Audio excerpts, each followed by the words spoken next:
On a frôlé la catastrophe chez Nono et Nona. Je vous explique. J'arrive à 16 h aujourd'hui, comme tous les jours, et puis je vois une gerbe d'eau à l'extérieur. Donc je comprends tout de suite qu'il y a une canalisation qui est cassée. Je monte chez mes parents, j'ouvre l'eau, pas d'eau. Je réfléchis, je dis qu'est-ce qu'il faut faire? Tout de suite, j'appelle la mairie de Rieux-la-Pape pour signaler ce qui s'est passé. Ils me disent qu'ils envoient quelqu'un. Je fonce chez le commerçant du coin pour acheter 2 grands packs d'eau en me disant si jamais il n'y a pas d'eau, les toilettes, la toilette de papa et de maman le soir, comment je vais faire? Donc j'imaginais déjà le plan de les ramener chez moi et tout. Mais dehors il fait -5, -6, -7 degrés. Je me suis dit panique. Et là, je viens d'être assuré, j'ai passé 1 heure dehors avec les gars qui cherchent la fuite d'eau, des gens exceptionnels. Ils ont trouvé la fuite, je leur ai offert un café. Et maintenant, il y a la maréchaussée ou je ne sais qui va venir, qui va creuser un trou et travailler pour raccorder les tuyaux. Donc je les imagine les mains dans l'eau et je me dis qu'il y a vraiment des métiers à forte pénibilité par rapport à d'autres qui sont moins durs. Et je voulais simplement leur envoyer un grand merci via ce réseau parce que grâce à eux, eh bien, ils nous permettent de vivre dans de bonnes conditions. Parce que le gars me disait que c'était pas la première intervention qu'il faisait ces jours-ci, liée au froid, les terres bougent, ça fait casser les tuyauteries. Et quand vous n'avez pas d'eau et que vous êtes une personne âgée, eh bien, vous êtes vraiment, vraiment dans la panade. Donc voilà, maintenant je suis rassuré, je vais pouvoir coucher mes parents, en espérant que ce soir ce soit fait. Et puis je viendrai demain matin très tôt vérifier si l'eau est présente. Voilà. Autrement, il faudra amener des bidons d'eau pour remplir les toilettes. Bonne soirée à tous. Et voilà, à l'ancienne, on chauffe de l'eau que je vais mélanger avec de l'eau froide dans une bassine pour la toilette de ma maman. C'est comme ça. La question de Romane, c'est quoi le rôle d'un aidant? Alors je dirais que c'est juste de permettre à une personne, soit âgée, soit en position de handicap, moteur ou cognitif, de vivre de la manière la plus digne possible. Si je prends mon cas par exemple, je m'occupe de mes parents, aidé par une équipe de soignants à domicile. On se partage le temps entre le matin, le midi, le soir et le week-end. Maman, qui a 90 ans, est atteinte d'Alzheimer.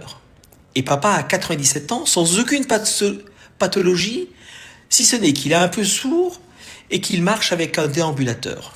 Alors notre rôle consiste en plusieurs tâches. La douche, le changement des protections, l'habillage, la préparation de la nourriture, les courses, le suivi médical, mais aussi et surtout l'accompagnement psychologique et moral, car c'est sur ce point qu'un aidant doit vraiment, mais vraiment interagir.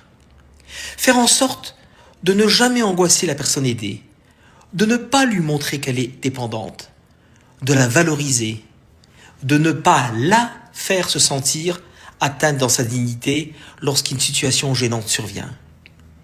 Alors un aidant, c'est à la fois une force physique, mais surtout une force psychologique. La présence d'un aidant permet très très souvent à la personne aidée d'être apaisée, car un aidant, c'est un repère auquel s'accroche le patient. L'aidant, il peut être un membre de la famille, un proche ou un professionnel. Dans nos cas, je peux parler de la seule difficulté rencontrée en tant que fils aidant. C'est celui de faire abstraction complète des mots, des gestes liés à la maladie. Et pour réussir, très souvent dans le cadre de la maladie d'Alzheimer, il est conseillé à un aidant familial de faire son deuil blanc. J'encourage donc tout le monde à prendre ce rôle d'aidant, car cela vous apportera beaucoup de choses dans la vie. Voilà ce qu'un aidant. Ah ben c'est bien. Ça, c'était ma maman. Oui, bonjour. J'avais envie de faire cette vidéo qui change un petit peu des thèmes dont je parle souvent, parce que cette nuit, j'avais du mal à dormir. Mon épouse à côté avait un petit peu de mal à respirer, un petit peu malade.